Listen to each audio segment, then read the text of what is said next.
Hey, what's up guys, Tactiholics here. And today we're going to be taking a look at the M&P Shield 9mm. What we have here is a very nice sized version of the M&P. You got a single stack magazine. You're going to be holding 7 rounds in the standard magazine and up to 8 in the extended. The beauty behind the extended magazine is it allows you to get a full-handed grip on the firearm. It's really going to help you control the recoil, especially for such a small platform. But if you got to go somewhere where concealability is crucial and not printing is something you're really looking for, swap it out and you can run the 7-rounder. Got a good set of 3-dot sights on here. There is a manual thumb safety. Tears down just like the full-size M&Ps, nice and user-friendly, nice and field serviceable. But again, you're looking at I don't know, slightly more than half the width of a standard M&P. So rides really comfortable inside the waistband.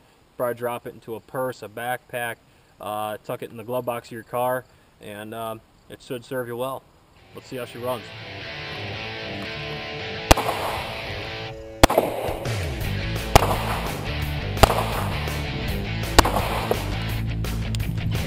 Okay guys, just like a normal M&P, you have same teardown lever mechanism, the same trigger safety mechanism, a reversible magazine release, just like so, and this is the thumb safety that they added for the Shield models.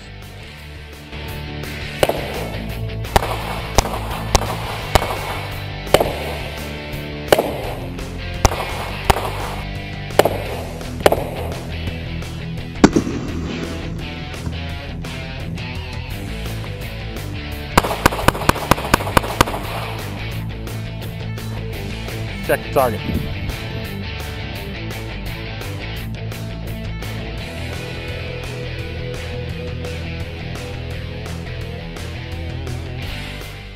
Well guys, we got about a 3-inch barrel on the M&P Shield. You always hear people, especially when you get into the micro-sized handguns for concealed carry, talk about accuracy, things like that. I can tell you that a handgun is only as smooth and accurate as a shooter behind it. We got about a 5-inch steel disc down there. We're about 40 yards out. Let's see how it goes.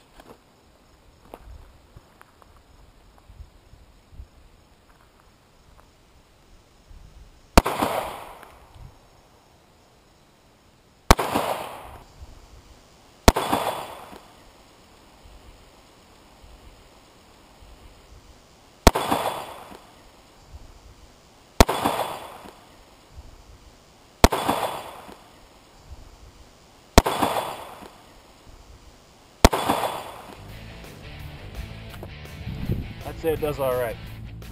Well guys, after putting some rounds out of the M&P Shield 9mm, I think it's a pretty impressive little concealed carry gun.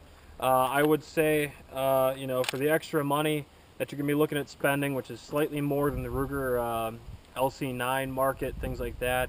I would even argue, the Kimber Solo, other striker fire pistols or double action only pistols of this size.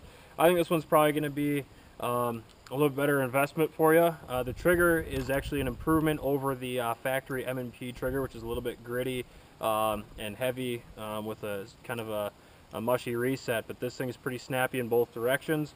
One thing that I did have an issue with was actually functioning the thumb safety here.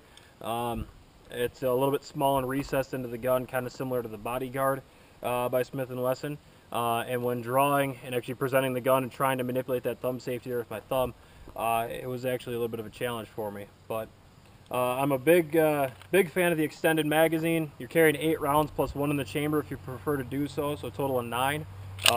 Getting a good grip on there really helps keep the muzzle down. I mean, you saw the magazine dumps out of it. You saw the long distance 40-45 yard shot. Hitting steel all day long with the thing. I think well worth the money. You get the lifetime warranty of Smith & Wesson that goes along with it. You can't beat it for 450 bucks. Well, as always, thanks for watching. Subscribe to us here on YouTube. Join the Facebook group and the Facebook page, Tactiholics. Also check out our brand new website, tactiholics.com. We never quit.